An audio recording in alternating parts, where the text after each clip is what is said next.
दोस्तों, आज की इस वीडियो में एडिमा के बारे में पढ़ेंगे, जिसे हिंदी में सूजन कहा जाता है।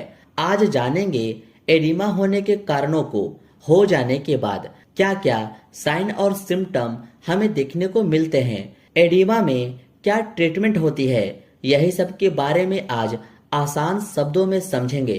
पहले समझते हैं कि एडिमा होता क्या है। Oedema is swelling caused by too much fluid trapped in the body tissue।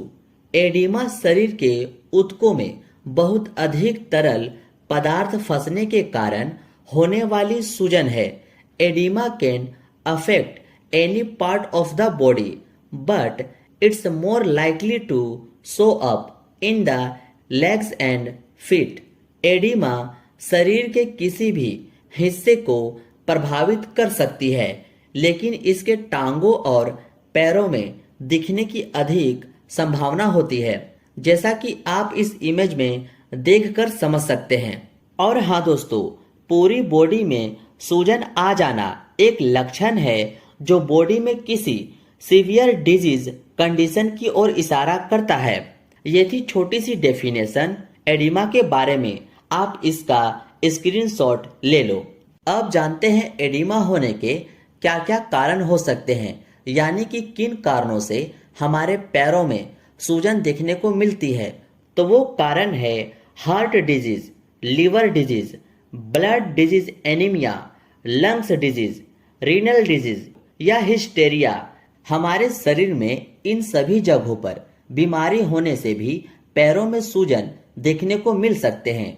अगर स्वेलिंग फेस पर है, जैसा कि आप इस इमेज में देख रहे हैं, तो यह इंडिकेट करता है कि यह प्रॉब्लम एनीमिया यानी कि शरीर में खून की कमी से, या रीनल डिजीज यानी कि किडनी से संबंधित स्टेरॉयड ड्रग्स के यूज से, और मिक्सोडीमा की वजह से हो सकती है। मिक्सोडीमा थायराइड ग्रंथि से रिलेटेड बीमारी होती है। और अगर स्वेलिंग लेग्स पर स्पेशली हो, जैसा कि आप इस इमेज में देख रहे हैं, तो यह इंडिकेट करता है कि यह साइरोसिस ऑफ लीवर यानी कि लीवर में किसी तरह का घाव हो जाना, या कॉन्जेस्टिव कार्डियक फेलर यानी कि जब हमारा हार्ट ठीक से ब्लड को पंप नहीं कर पाता, या हाइपोप्रोटीनीमिया यानी कि किसी व्यक्ति के ब्लड में प्रोटीन की लेवल बहुत कम हो जाती है, या फाइलेरिया और एनीमिया से पैरों में स्वेलिंग हो सकती है। ये सब कारण है दोस्तों, जिसके फलस्वरूप आपको फेस से लेकर पैरों में सूजन देखने को मिल सकता है। उम्मीद है इतना आप अच्छे से समझ गए होंगे। अब आप इसका भी स्क्रीनशॉट ले लो। अब जानते हैं एडिमा होने पर हमें क्या क्या लक्षण देखने को मिलते हैं। तो इसका मुख्य लक्षण यानी कि सिम्टम यही है कि फेस, लेग्स और पूरी बॉडी पर स्वेलिंग देखने को मिल सकती है, जैसा कि आप इस इमेज में देख रहे हैं। अब जानते हैं दोस्तों ट्रीटमेंट के बारे में कि एडिमा होने पर ट्रीटमेंट कैसी लेनी है। तो पहले इसमें डिजीज का कारण जानना बहुत जरूरी है। जिस वजह से एडिमा हुआ है उसे करेक्ट करके ही इस समस्या का प्रॉपर समाधान किया जा सकता है।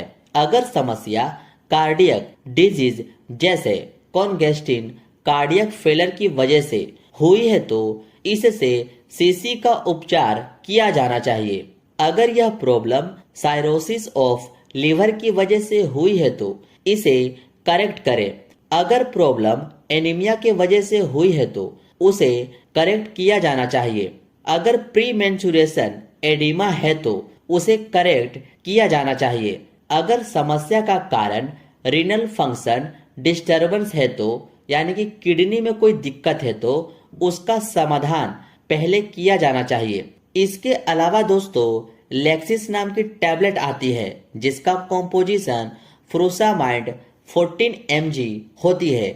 एक गोली सुबह शाम दी जानी चाहिए। यह टैबलेट डाययूरेटिक टैबलेट होती है। डाययूरेटिक कहने का मतलब दोस्तों ऐसा दवा जो बॉडी में एक्स्ट्रा फ्लूइड हमारे शरीर से बाहर निकालने का काम करती है। यूरिन के माध्यम से हमारे बॉडी में जितना भी एक्स्ट्रा फ्लूइड जमा हुआ है उसे निकालने का काम करती है यह डायूरेटिक मेडिसिन। और हाँ दोस्तों, फर्दर इन्वेस्टिगेशन हेतु पेशेंट को हाई सेंटर रेफर करना चाहिए। ये सब इम्पोर्टेंट ट्रीटमेंट है जो एडिमा वाले पेशेंट को समझना जरूरी है। होप सो आपको एडिमा से जुड़ी बातें क्लियर हुई होगी। इस तरह की मेडिसिन से जुड़ी बेसिक इंफॉर्मेशन जानने के लिए इस चैनल को सब्सक्राइब जरूर कर ले। मिलते हैं आपसे अब नेक्स्ट वीडियो में।